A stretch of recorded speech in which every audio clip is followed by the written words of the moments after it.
Yeah, everyone, welcome back to another episode of the Australian Property Investment Podcast. I'm your host, Aaron Christie-David, and I run a mortgage broking business called Creo Wealth, where we help property investors start out and scale up their property portfolio and their aspirations that come along with home ownership and building a really quality property investment portfolio. And what we mean by that is it's quality over quantity.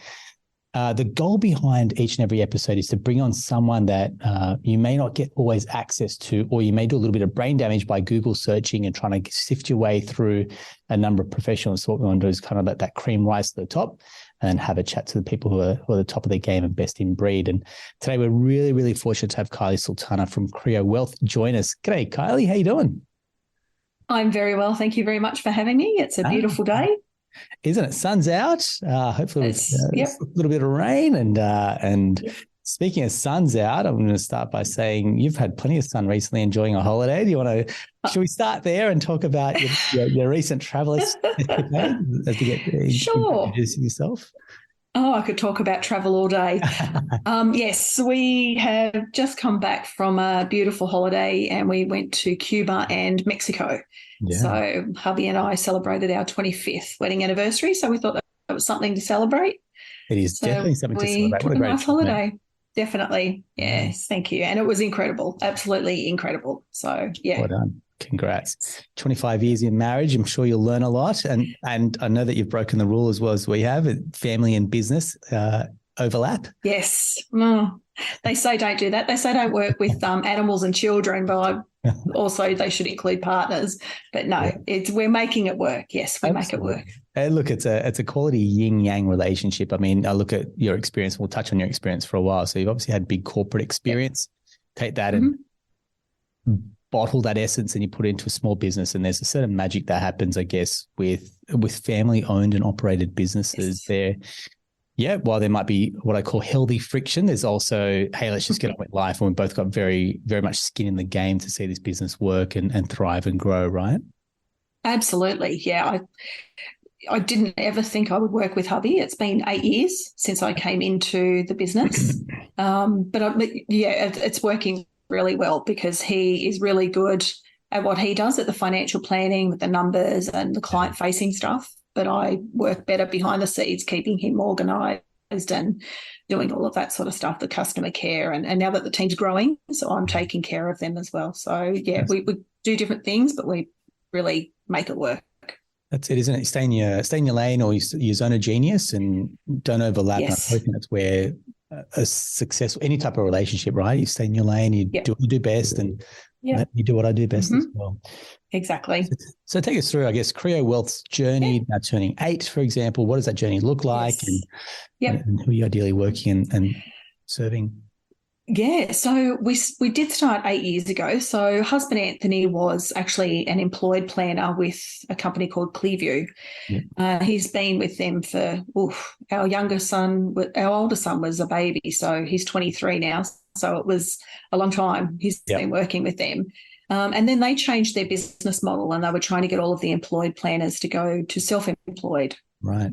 So I guess if you want to say lucky, was that he already had a client base when we went out on our own. So we had an opportunity for him to be retrenched, and with that retrenchment money, we were able to buy those clients and take those with us. So it really wasn't a starting from scratch. Well, it kind of was because he was employed and built that book. But so for us, it was better for us to go self-employed. And in the beginning, I still worked part-time. I was just doing temp jobs, just temping here, there and everywhere just to kind of keep that cash flow coming while we were still building. Yeah. And I actually built our first website, taught myself everything.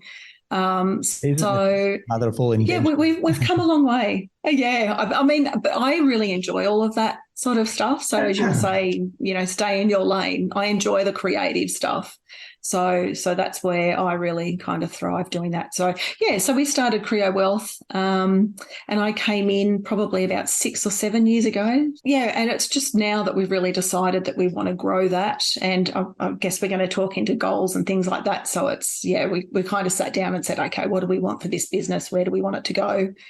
And we've decided that we'd like to still have a little bit of something to do with the business, but we're kind of wanting to wind down soon. So we've just employed another planner. So we're working them up to kind of hopefully one day in the next 5 years to take over. And with us just kind of coming in and consulting. So, yeah. Good succession planning. I love it.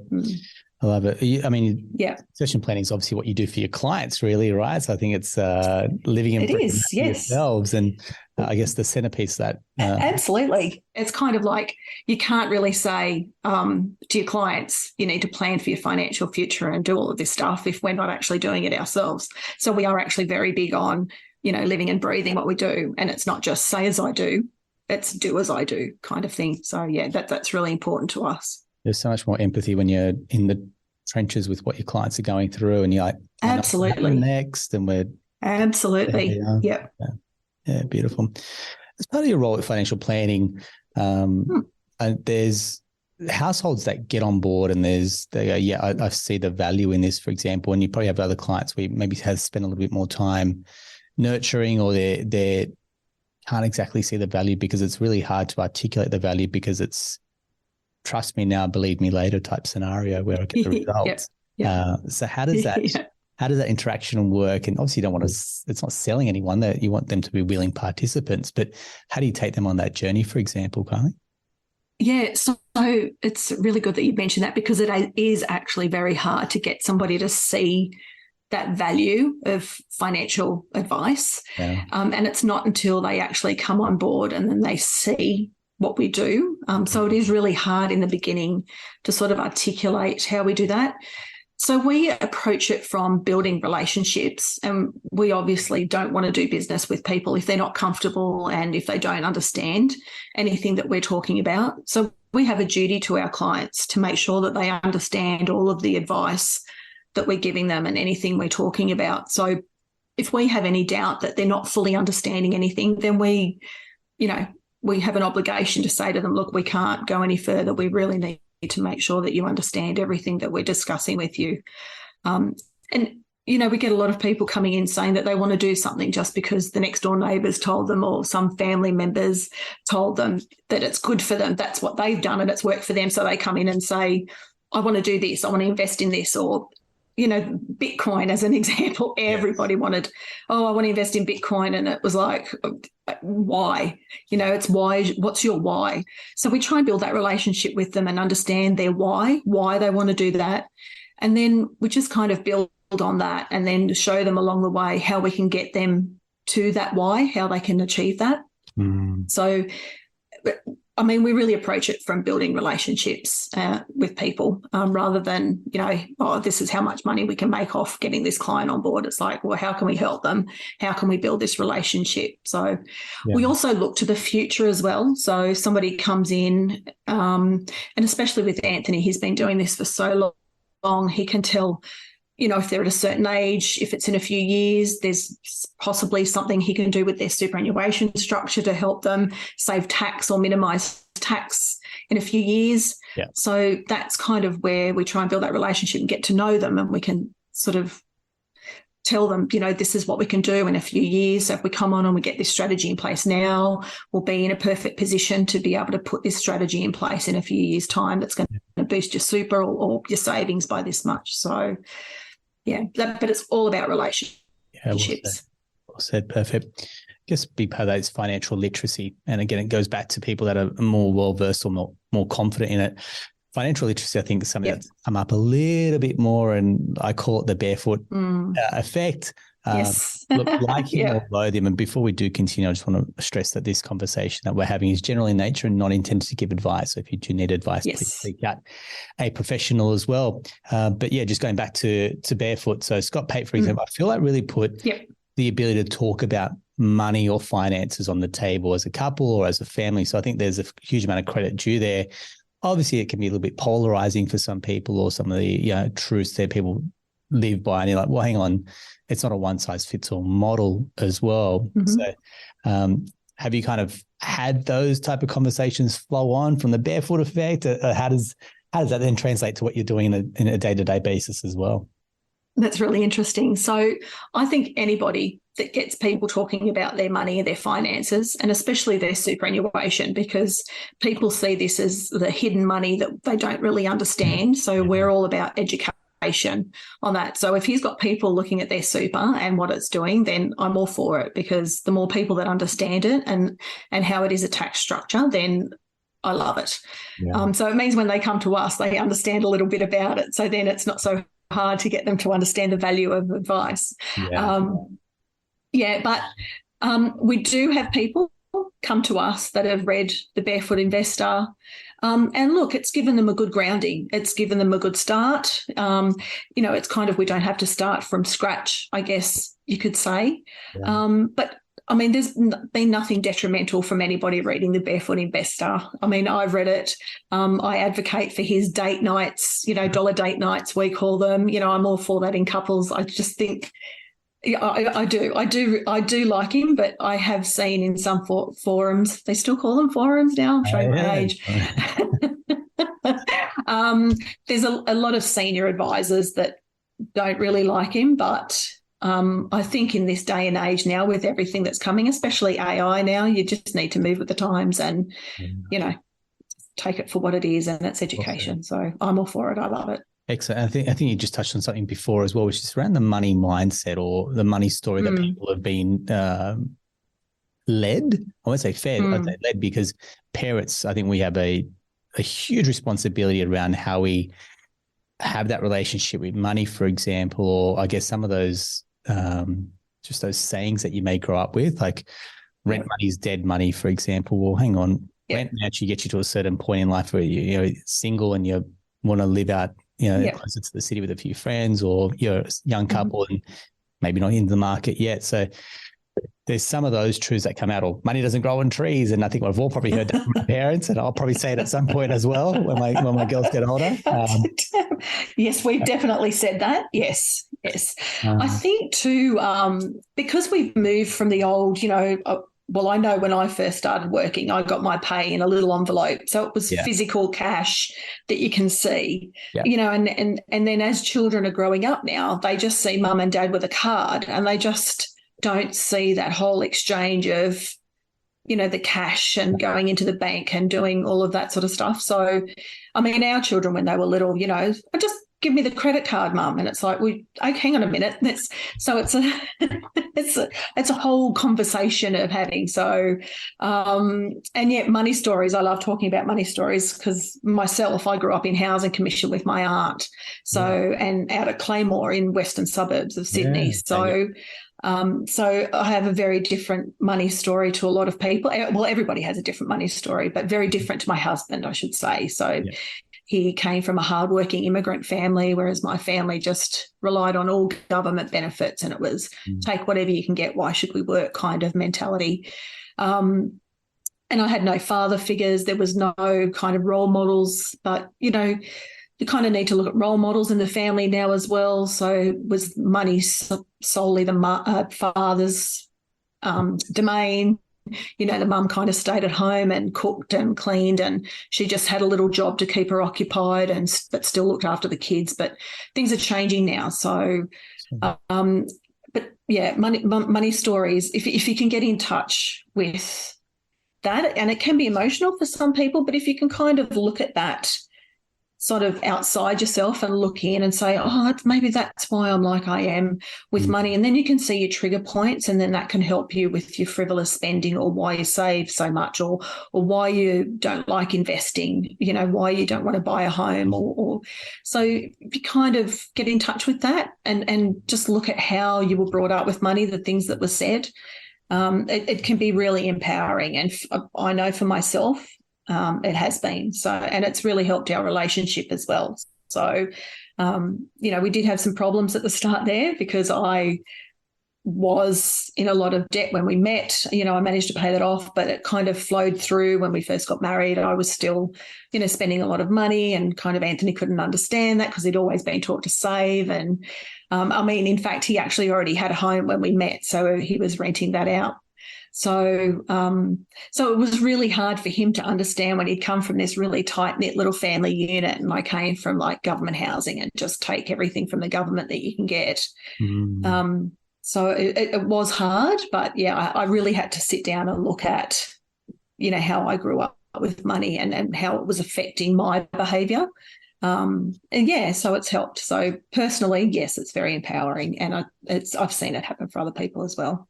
It's incredible. Thank you very much for sharing. It's candor that's okay. is such a wonderful thing, and that's our lifestyle growing up. We didn't choose that. So you exactly that you grew up in that situation hasn't defined you. I think you probably had some legacy part that you overcame, and I think that's such a wonderful journey. And you're probably empathetic when you have clients that are going through it, right? Absolutely. Powerful story. So no, thank you very much. And I think that translates to your relationships with clients, but most importantly with your kids, translates to that money relationship going. Just because you're there doesn't mean you have to spend it. How do you get smarter around buckets, or how do you get smarter around saving towards a goal as well? Because it's obviously, I don't take a pot shop, but buy now, pay later, for example. They're new money products, right? So yes, they are. It can serve a purpose. Lay-by probably came out and it's like, oh, that was a revolutionary product, and now it's a different form of lay-by, I guess, or afterpays as well. And I think if we're not what's the word? If we're not comfortable with them now, imagine what money products are going to be there in the future. And exactly, and older. And people ask me what I think about those buy now, pay later and afterpay, and they're great if you're disciplined, if you're really good with your money. But then if you're really disciplined and great with your money, you don't need that anyway. So that's a good counter punch on that one. Yeah. So look, I mean, I really have a problem with them because a lot of it's marketed to women, and I don't like that they do that, because women are already on the back foot already, with the pay disparity and less money in super when we retire, targeting them for shopping and afterpay and how they look and everything that's a big issue for me. So I try and not get people to use that. Oh, absolutely. Absolutely. And it's interesting you have that perspective, because I would never have seen it through the eyes of a female. I see it as, I think it's young people, but the way that you see it, it's obviously it's an Achilles heel for women that are out shopping, and it's a quick sugar fix. So it is. Exactly. And that's exactly what it's like. It's a quick sugar fix, because that's exactly what it was like for me. You have that beautiful feeling when you buy this shiny new thing or shoes or whatever, and you get it home and you just have the buyer's remorse, and then you're too embarrassed to take it back and get a refund at the store. So I've been there, got the T-shirt. Yeah. Well done. Yeah. Well done. Overcome. When you talk about financial planning, we'll kind of circle back to what we said at the beginning is tangible. So you can't really see the result, for example. So how do you quantify a return on investment, for example, when you're working with clients and maintaining a very good relationship as well? Yeah, that's a great question. So when we start working with a client, there's, obviously a process. We need to get to know them. And there is a lot of personal information that they have to give us. So by them starting to give us that information kind of already tells us that they trust us, because you just don't walk into somebody's office and start giving out your personal information. So generally we will have just a 15-minute Zoom call with someone just to lightly go over kind of where they're struggling or what they're hoping to achieve. And most people know they need to do something. They're just not sure what that is. So they know that they're kind of working, they're doing that eat, sleep, work, repeat, work, sleep, you know what I mean? That cycle. Yeah. Kids to school, holiday. And so they kind of call us and say, look, we just know we need to do something. We want to, for instance, a lot of people want to buy their first home, save for their first home, or, they want to retire in 15 years or whatever. So we kind of cover that off in that first 15-minute call. And if we think that we're a good fit, if we think that we can work with them, or if we can help, we will get them into the office and have that more intense 90-minute kind of conversation and go through some numbers. And that's when we do start collecting some of their financial information. So then we can just have a look over and say, okay, well, this is what's coming in, that's what's going out. And then we can determine if they really do need a proper budget put in place. I know everybody hears the word budget and they cringe, but it needs to be done. Like, you need to know what's coming in, what's going out. Otherwise, you're just a mess. So then we do that. But then there is the whole process beyond that. So we'll set some goals. We'll find out what it is they actually want to achieve. And then we may have to work with other professionals. We might need to speak to, say, lawyers if they don't have a will, mortgage brokers if they need a mortgage, accountants if they need to speak to an accountant for certain other things if they're self-employed, things like that. And then usually by then we've developed that relationship because there are several phone calls before that, them coming into the office. And then we'll do some numbers. We do number crunching. So then we can go over the numbers and actually show them that this is at minimum, how much tax we can save or how much we can boost your super by, or, and it's really unique for everybody because what works for one person isn't going to work for the next. So there really isn't one size fits all when it comes to a financial plan. And of course, we've got to go over like a risk assessment. So we need to know how adverse the client is for risk. And if you've got a couple, that can be tricky as well because one might be more risk adverse to the other, one might be more conservative, and one might want to, do something a little bit more risky, say. One might like property investing and one might not want to invest in property. So you've kind of sometimes become a marriage counsellor because you've got to kind of, stop arguments in the office. But, you've got to the client has got to be comfortable with what they're doing. I mean, just because we think that it's a good thing for them, they've got to be comfortable with it. If they're not comfortable in a high risk investment, then we can't do that. We've got to find something a little bit more conservative. So it is a whole process. There's a lot of touch points in there. We're constantly talking, constantly emailing clients, talking them through the process. We are starting to streamline our processes now with like little roadmaps and things like that for clients so that they can see every step of the process. Right. But yeah, it's usually in the modelling. We usually present some numbers to them before we go ahead and do that massive statement of advice. It's like 90 pages long. So they can see, exactly how much they are potentially going to be able to save or what they will have. I should also add as well, because Anthony works with a lot of retirees. Yeah. So to a lot of the older generation, to them, it's really important to get that health card for the cheap prescriptions and some. So a lot of people come in and that is their one goal. They just want to be able to keep a little bit of the pension in their health card. They just want to be able to get something, even though they don't really need it. So there's certain structures that Anthony can work out where they can still keep those things. So for that older generation, that's really important to them, that health card, because it means cheap prescriptions. You've got a tale of two cities because you've got these clients that are older, nearing retirement and something else you mentioned earlier, which is young couples trying to get their first property, which is a chalk and cheese conversation. Yes. And it's like when we have clients, first-time buyers, they're the ones that need a buyer's agent because they're more prone to making a different choice on the property or a less confident choice, or buying purely on price and not on the hidden stuff that you and I may see because we're bored a couple of times. Same would be for a financial planner. It's like you need it, but they may not have the resources, for example, or the penny hasn't dropped yet that this is something they really truly need. So how do you talk with younger couples, for example, and how is that conversation customized for what they're looking to do when they've almost got that fear in their eyes? Yes. It's interesting that you mentioned the chalk and cheese between the older couples. I might be jumping ahead here, sorry. Yep. But that's why we kind of want to start getting younger couples, because we noticed with some of the older couples we were getting in, they'd never really had any money conversations in all their years of marriage. So they'd never sat down and worked out goals together. They hadn't talked about retirement. We get so many people coming into the office, and it's generally the male, but it could be the female, but it's what we've seen is mostly the male wants to retire down the coast, up the coast, on near the beach, quiet, go play bowls, whatever they want to do. But the female usually wants to stay close to the children for the grandchildren, but they've never had that conversation about what they want to do. And I hate to say we've seen a lot of couples separate and heard of a lot of couples separating because they've just never had those conversations. Mm-hmm. about what they want to do in retirement. And it's not just where you live, it's what you do with your money as well.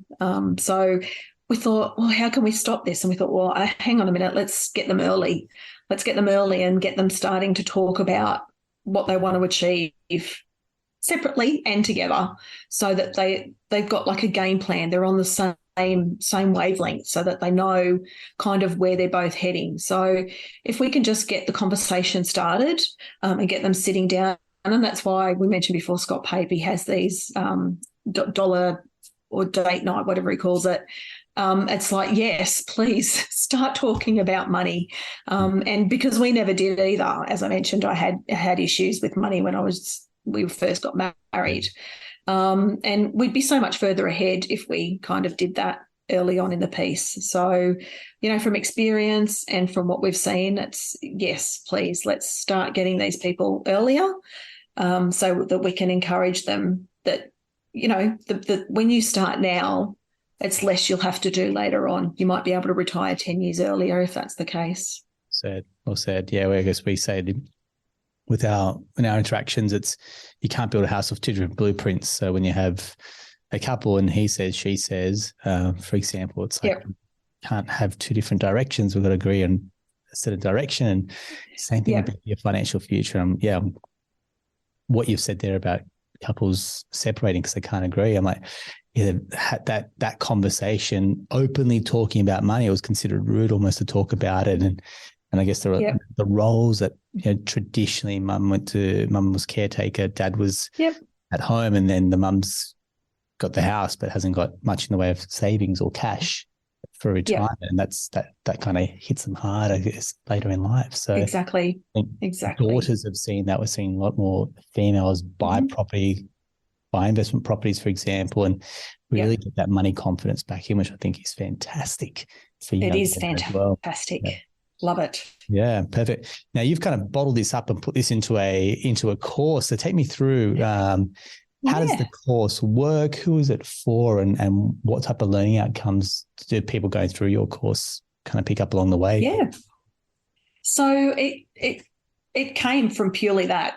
We said, let's do something because we have, and I guess younger people might be drawn to us because we're a couple and they say, oh, there's a couple. So, which is fantastic. And I am very open with how I was with money. And I think a lot of people relate to that as well. So I thought, I've got a lot that I can share and hopefully educate. If I can just educate one person and get them off the cycle, then I'm happy. So I bottled it up and put it into just like a 12-week little program. And we kind of were getting all these people coming to see us, and we were sending them off, to talk to mortgage brokers or whatever. And it's like, well, they actually need a little bit more help than that because they didn't know how to budget. You said the word budget to them and they just, ran out of the office screaming. It's like, no, I'm not doing a budget.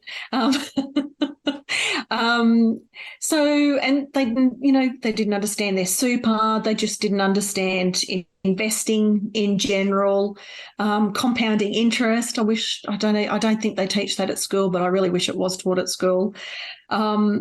And so I just thought, well, let's start at the beginning. Let's start with a money story. So our first couple of lessons are all about money stories, money mindset. We get people to just get in touch with, things that were said in the home, the traditional roles in the home, how they think that may have affected them, and then their mindset going off the back of that, how they now talk about money, doesn't grow on trees, comes in, comes out, just trying to reframe some of those beliefs and that mindset. And then we do a little bit of an audit on, so I liken it to, have you ever been to a personal trainer? Yes, I have. You have? So if you go to a personal trainer and they want to know what you've been eating. Correct. They say keep a food diary. Well, of course you're going to eat well because it's from that point. But if they said, write everything you ate the last 3 months, you'd be like, oh, my God, wow, well, I ate cake here and chocolate here. And so that's what we do. We get them to go back 3 months through all of their statements and to do like an audit. So we want to see if there's any leaks there because people get amnesia. They don't realise Uber Eats here, there and whatever they're doing. But we also stipulate that I'm not here to tell people they can't spend the money on that. It's entirely up to them. So we're just going to say this is X amount of dollars that you spent that you could have saved here. Yeah. Entirely up to you if you want to stop doing that and save that money. That's entirely your decision. So we just show them what's been happening, and then we move forward from there and say, okay, so let's prepare the budget from there. Yeah. And then we'll set some goals, short, medium, long term. It's surprising how many people don't have an emergency fund. Yeah. I was going to swear, but I don't know. I call it the holy fund. Yes. Because that's generally what you say when an unexpected bill comes up. You're like, where am I going to get the money? So, we need to plan for that.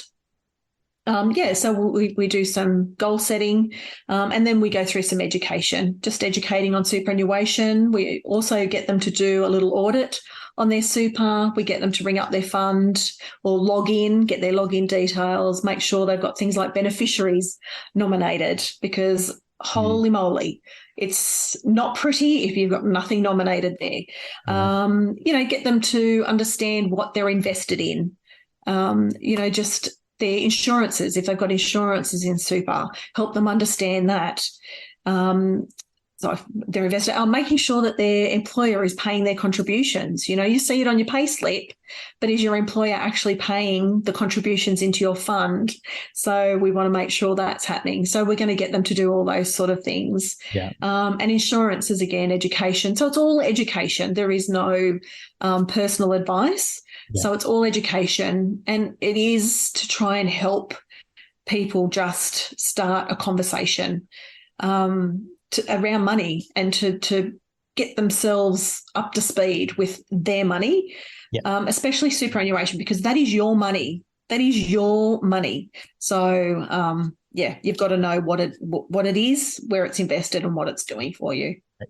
Correct. I'll experience share. I think when I'm at my Bernadette, I think I probably had about maybe 7. You know how you're working like retail and you just pick up the odd job here and there.